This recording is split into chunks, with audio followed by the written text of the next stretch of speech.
The smell of burnt toast hung in the break room air as I stirred creamer into my coffee.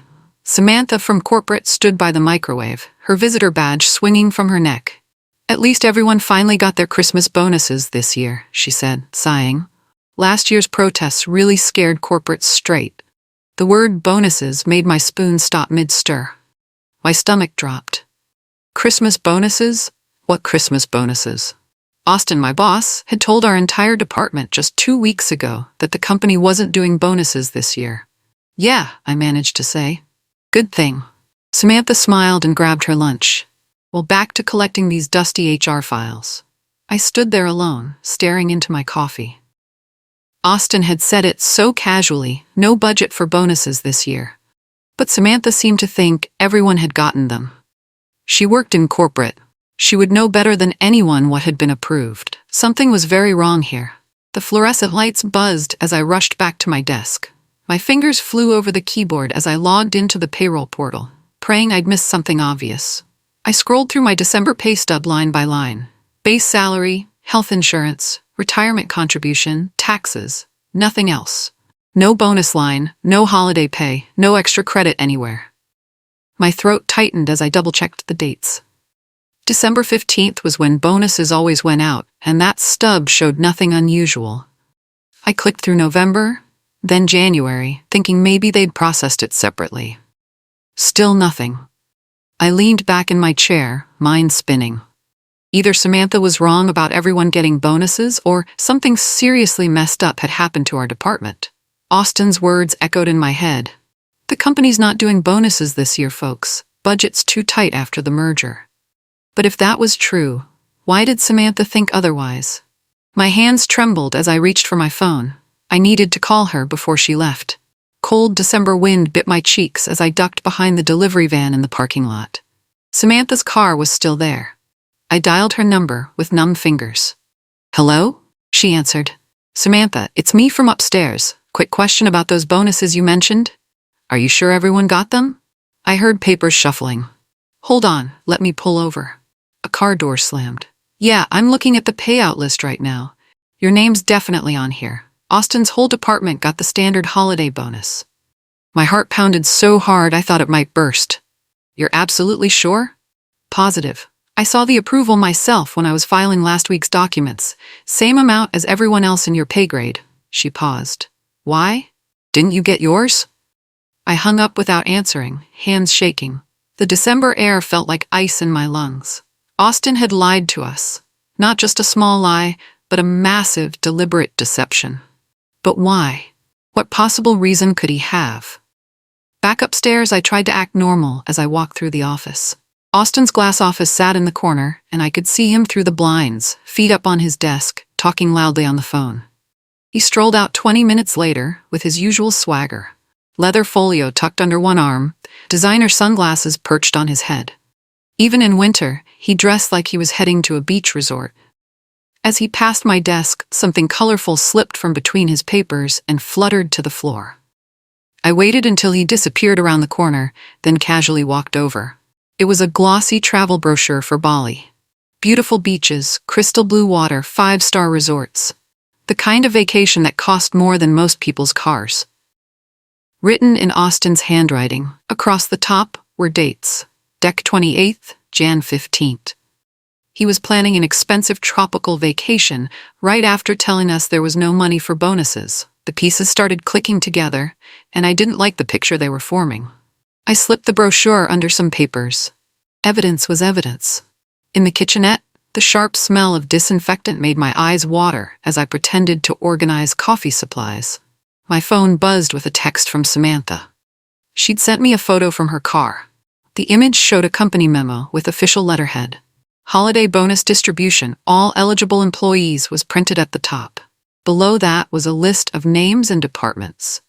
I zoomed in, searching for mine. There it was, clear as day, my full name, department code, and bonus amount. The same amount Samantha had mentioned.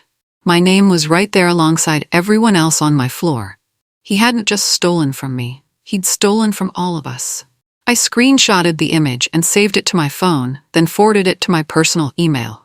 My hands were shaking again, but this time it wasn't from caffeine. It was from pure rage.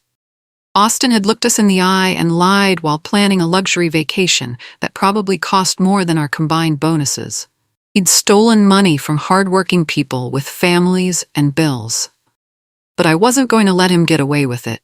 The printer corner smelled like hot toner as the old machine groaned through page after page. I'd waited until Austin left for lunch to print archived payroll summaries. December's entries made my blood boil. Every person in our department had a line item that said, "Holiday bonus approved," followed by an amount. But next to each entry was another line, "Administrative adjustment reversed."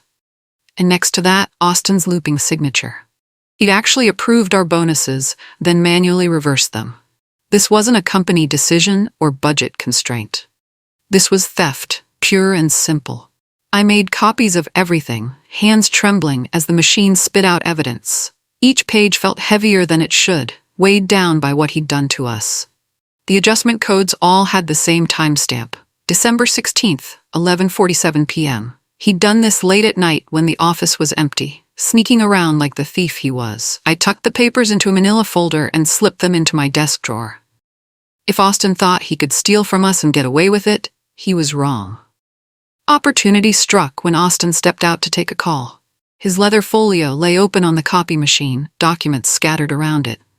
I glanced around, then quickly moved closer. Among the usual work papers were travel invoices addressed to him personally. Airline tickets to Bali, hotel reservations at a resort that cost $800 per night, restaurant bookings, spa appointments. The dates matched exactly with his vacation plans. But here was the smoking gun. The payment information. These weren't charged to his personal credit card. They were all billed to a company account under client hospitality expenses. He was using company money to pay for his personal vacation. My pulse thundered as I snapped photos with my phone, capturing every detail. Invoice numbers, dates, amounts, account codes, everything a forensic accountant would need to trace the money. Austin's voice grew louder in the hallway. I quickly stepped back, pretending to use the water fountain as he returned. He didn't even notice me standing there, just gathered his documents with that smug smile. If he only knew what I'd discovered. The server room was cold as I followed Robert, our systems administrator, through rows of both humming machines. The air conditioning worked overtime, keeping the computers from overheating. "What exactly are you looking for?"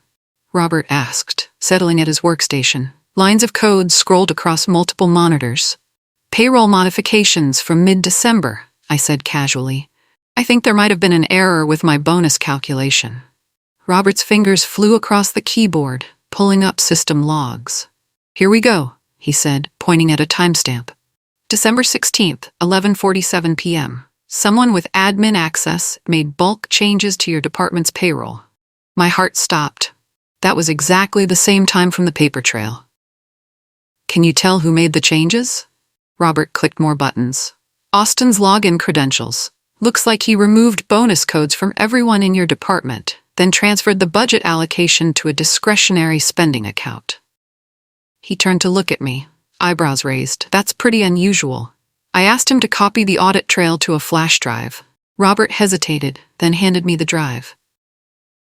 "This stays between us?" I asked. "Of course." The small soundproof room smelled like carpet glue and stale air. I'd booked it to review recordings from our department meetings. Austin's voice came through the computer speakers, tinny but clear. "I know you were all hoping for holiday bonuses this year, folks, but the companies decided not to do them. Budget's too tight after the merger." Listening to it now, knowing what I knew, made my stomach turn. He delivered that lie with such sincerity, even adding a sympathetic headshake. Some of my coworkers had nodded understandingly. We'd trusted him completely. Why wouldn't we? He was our boss, our leader, the person who was supposed to look out for us. The idea that he would steal from us was so outrageous that none of us had considered it. I saved the recording to my phone and backed it up to cloud storage. His own words would be evidence against him. The lies felt heavier now. This wasn't just about money. It was about trust, respect, and basic human decency. Austin had violated all of those for a luxury vacation. The break room microwave hissed as someone reheated pizza. I approached Christian from operations, trying to look casual as I fixed another cup of coffee. Hey, did your department end up getting Christmas bonuses this year? I asked, stirring sugar into my mug. Christian shook his head, looking frustrated. Nope, our manager told us the same thing yours probably did. No budget for extras this year. Pretty disappointing, especially after all the overtime we put in. My heart sank, but I wasn't surprised. What exactly did your manager say? Same story everyone's been hearing. Companies cutting costs need to focus on job security instead of bonuses. He grabbed his slice and headed toward the door. At least we still have work, right? I nodded, but inside I was seething. It wasn't just our department. Austin's lie was apparently company-wide among middle management. But corporate clearly thought bonuses had been distributed normally. That meant Austin wasn't working alone. This was a coordinated effort by multiple managers to steal from their own employees. The scale of it was breathtaking. As Christian walked away, I started a new note on my phone. I needed to document everything. Soft lamplight glowed in the small conference room as I spread all my evidence across the table after hours. Photos, printouts, recordings, system logs, everything laid out like puzzle pieces. The building was mostly empty. My phone rang and Samantha's name appeared on the screen. I'd texted her asking if she could talk privately. I'm still in the parking garage, she said. Wanted to make sure we could speak freely. You sounded worried in your text. I told her everything I'd discovered. The reversed bonuses, the fake budget excuses, the vacation funded with company money. She listened without interrupting, and I could hear her taking notes. This is worse than I thought, she finally said. We're not just talking about bonus theft. If he's using company accounts for personal expenses, that's embezzlement. Corporate is going to want his head on a stick. What should I do? Wait until he leaves for that vacation. Once he's out of the country, he can't interfere with the investigation or destroy evidence. Her voice was firm. Then we bring everything to the board. The plan clicked into place in my mind. Austin would be sipping tropical drinks while his world crumbled. The polished HR hallway floor reflected overhead lights as I flipped through a dusty company policy manual. Most employees never bothered reading these things, but I needed to understand what rules Austin had broken. Section 14 was exactly what I was looking for. Interference with approved compensation. The language was crystal clear. Any manager who altered approved payroll without proper authorization faced immediate suspension and potential termination.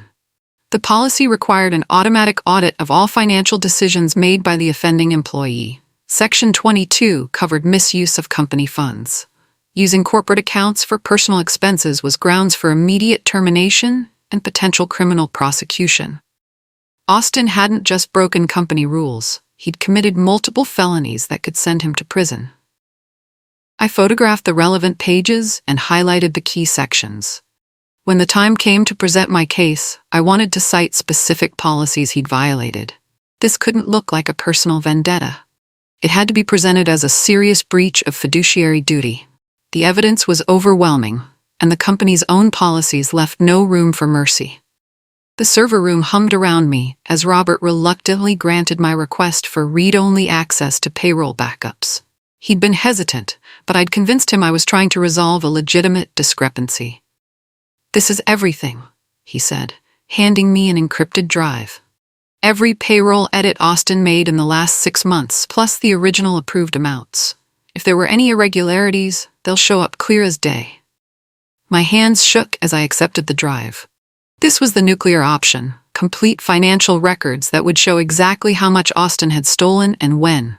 No room for excuses or explanations. Robert, I said carefully, if someone was systematically stealing from employee paychecks, would these records prove it? He nodded grimly. Down to the penny.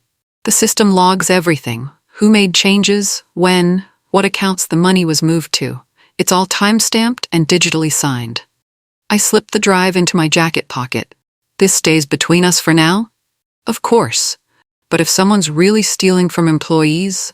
He shook his head. That person deserves whatever's coming to them. I couldn't have agreed more. The finance department smelled like paper and old glue as I worked late into the evening, that cross-referencing expense codes with Austin's spending patterns.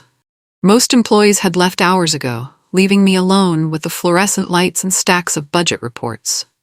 Austin's client hospitality expenses told an interesting story. Expensive dinners charged to the company account, but no client meetings on his calendar those days. Luxury hotel stays billed as business travel, but no work-related activities at those locations. The pattern was clear once you knew what to look for. He'd been using company money for personal expenses for months. The stolen bonuses were just the latest and largest theft in a long series of embezzlement. I tagged every suspicious charge and compiled them into a spreadsheet with dates, amounts, and evidence of the personal nature of each expense. Then I CC'd legal on my findings, ostensibly asking for clarification on proper expense procedures. It was a clever way to get lawyers involved without directly accusing Austin. They'd see the patterns themselves and start asking uncomfortable questions. The trap was set. Now I just had to wait for him to walk into it. Dry erase marker fumes filled the air as I worked alone in the large conference room, building Austin's entire operational calendar on the whiteboard wall. Client renewals, vendor contracts, team workflows, project deadlines.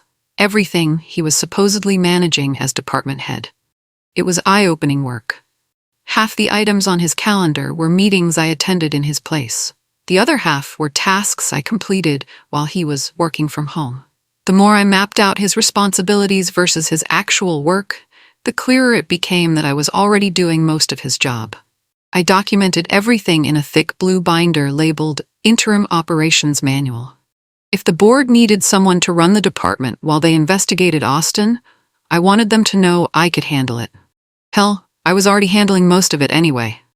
The binder included contact information for all our clients, status updates on every active project, vendor relationships, budget summaries, and detailed procedures for daily operations.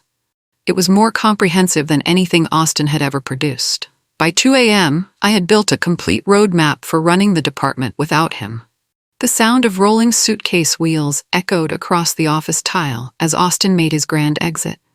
He strutted through the office like a conquering hero, stopping at desks to chat with people who had no idea he'd stolen from them. "Hold down the fort while I'm gone, everyone," he called out with that trademark smirk. "Try not to burn the place down without me." A few people laughed politely. I managed a smile and a wave, thinking, "Gladly." He paused at my desk, probably noticing I was staying late again. "Don't work too hard while I'm soaking up the sun," he said with a wink. "Someone's got to keep you people productive." "Have a great trip," I replied, my voice steady despite the fire burning in my chest. "Don't worry about anything here." After he disappeared through the glass doors, I sat back and exhaled slowly. Phase 1 was complete. Austin was officially out of the country, beyond the reach of company security or law enforcement. He couldn't destroy evidence, intimidate witnesses, or interfere with the investigation. It was time for Phase 2. I picked up my phone and dialed Samantha's direct number. "It's time," I said when she answered. "He's gone." Monday morning arrived gray and cold, frost covering the office building's windows. The boardroom smelled of lemon polish and recycled air as I arranged my evidence on the conference table. The blue binder sat in the center like a closing argument. Samantha joined by video from corporate headquarters, her expression serious and professional. Around the table sat HR Director Sloan Wilson, Chief Financial Officer William Foster, and Legal Counsel Maria Santos. Heavy hitters who could make or break careers with a single decision. "Thank you all for coming," Samantha began. "We have a serious situation that requires immediate attention. I'll let our employee explain what she's discovered." I opened the blue binder and began methodically presenting the evidence. The stolen bonuses, the forged expense reports, the vacation funded with company money, the pattern of embezzlement going back months. Each revelation drew sharper intakes of breath from the people around the table. Sloan took detailed notes, her pen scratching furiously. William examined the financial records with the intensity of a detective, occasionally shaking his head. Maria asked pointed questions about dates, amounts, and documentation. "This is extensive," William said finally. "How long did it take you to compile all this?" "About 2 weeks," I replied, "but the theft has been going on for months." The conference room fell silent as Sloan dialed Austin's international number. The speakerphone rang twice before his voice came through, accompanied by the distant sound of ocean waves and tropical music. "Hey there," he said lazily, clearly enjoying his stolen vacation. "This is unexpected. Missing me already?" He was lying in a beach hammock, designer sunglasses reflecting the afternoon sun, a tropical drink in his hand. The visual was obscene considering what I knew about how he'd paid for it. "Austin, we need to discuss some irregularities in your department's payroll," Sloan said professionally. His demeanor shifted slightly, but he maintained that confident smirk. "What kind of irregularities?" "Everything went according to company policy. We have evidence that approved bonuses were manually reversed from your employees' paychecks," William said, his voice sharp. "Care to explain?" Austin's laugh was forced and hollow. "Come on, people. You know how tight the budget's been. I made executive decisions to protect the company's bottom line. You should be thanking me." Maria leaned forward. "We also have documentation showing company funds were used for personal travel expenses." "Those were legitimate business expenses," Austin said, but his voice had lost some swagger. "Client development activities." That's when William pressed play on his laptop. Security footage filled the screen. The boardroom stayed utterly silent as we watched Austin on security cameras, time-stamped at 11:47 p.m. on December 16th. He moved through the empty office like a burglar, checking over his shoulder before accessing the payroll system on a finance department computer. The footage showed him methodically reversing bonus payments for every employee in his department, then transferring the allocated funds to discretionary accounts. It took him nearly an hour to steal from all of us, and every second was captured in high definition. "This footage is from your own security system," Maria said calmly. "Digital timestamps confirm these actions occurred at the exact times shown in the payroll logs." Austin's face had gone pale beneath his tropical tan. The beach hammock suddenly looked more like an electric chair. "There's more," I said, opening another section of the binder. "Expense reports showing company money used for personal travel, hotel stays, and entertainment, all coinciding with your vacation dates and locations." William pulled up Austin's expense history on his tablet. 8 months of fraudulent charges totaling over $40,000, plus the stolen bonuses amount to another $37,000. The numbers hung in the air like a death sentence. Austin opened his mouth, then closed it again, looking like he'd swallowed glass. HR Director Sloan spoke next. "Austin, you're being placed on immediate administrative leave pending investigation." The video call suddenly disconnected. "Well," William said, breaking the silence, "I think we can assume that wasn't a technical difficulty." Maria was already making notes. "We need to freeze his corporate accounts immediately, alert building security to revoke his access cards, contact IT to disable his logins." "What about criminal charges?" Samantha asked from the screen. "That's not our decision," Sloan replied, "but we have a duty to report suspected embezzlement to law enforcement. The evidence is overwhelming." William turned to me. "You've done remarkable work uncovering this. The company owes you a debt of gratitude." "I just want our stolen money returned," I said, "and I want to make sure this never happens to anyone else." "Both of those things will happen," Sloan assured me. "The stolen bonuses will be restored with interest. As for preventing future theft, we're implementing new oversight procedures for all payroll modifications." Maria closed her laptop. "Effective immediately, Austin is suspended without pay. Based on this evidence, I expect his employment will be terminated within 48 hours. The meeting adjourned with handshakes and promises to keep me updated. As everyone filed out, I remained seated, staring at the blue binder that had brought down a thief. Austin's vacation was about to become the most expensive trip of his life. Sunlight streamed through the tall windows as I walked into Austin's empty glass office the next morning. The space felt different without his presence. Cleaner somehow, less oppressive. His expensive leather chair sat empty behind a desk cluttered with half-finished projects.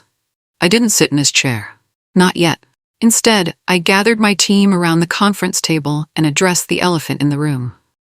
"I know you've heard rumors about Austin's situation," I began. "While HR completes their investigation, I've been asked to oversee department operations.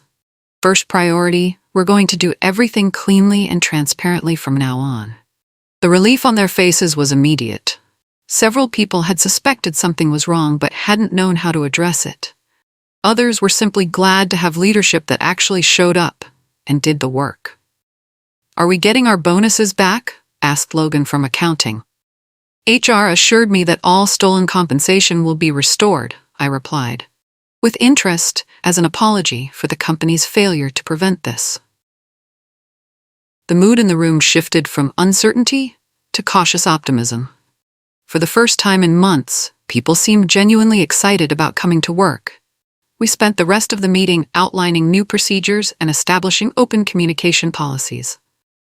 The HR office smelled of fresh coffee and cleaning supplies as Sloan handed me a sealed envelope. My heart pounded as I saw my name printed in crisp black letters across the front. "Interim Department Manager," the letter read, followed by my name and effective date. The salary increase was substantial, nearly double what I'd been making under Austin. But more importantly, it represented recognition for work I'd been doing without credit for years. "This is temporary while we conduct a formal search," Sloan explained. "But I want you to know that your handling of this situation has been exemplary. You've demonstrated the kind of leadership this company needs." My hands trembled as I signed the acceptance letter. 6 months ago, I'd been a mid-level employee with no prospects for advancement. Austin had made sure of that, taking credit for my work and blocking my access to higher-level projects. Now I was running the entire department with full support of senior management and a clear path to permanent promotion. "When does this become effective?" I asked. "Immediately," Sloan smiled. "Your first official act as interim manager is to oversee the restoration of those stolen bonuses. HR will be announcing the restitution this afternoon." I shook her hand, still processing the rapid change in my circumstances. The projector hummed softly as I stood before the assembled department, every employee in their seats for the mandatory meeting. HR had requested that I make the official announcement about the bonus restitution. "I know there's been a lot of uncertainty lately," I began, my voice steady despite my racing heart. "Today I have an announcement that I hope will restore your faith in this company's commitment to treating employees fairly." Sloan stepped forward with the official documentation. "All bonuses that were improperly withheld from your December paychecks are being restored immediately.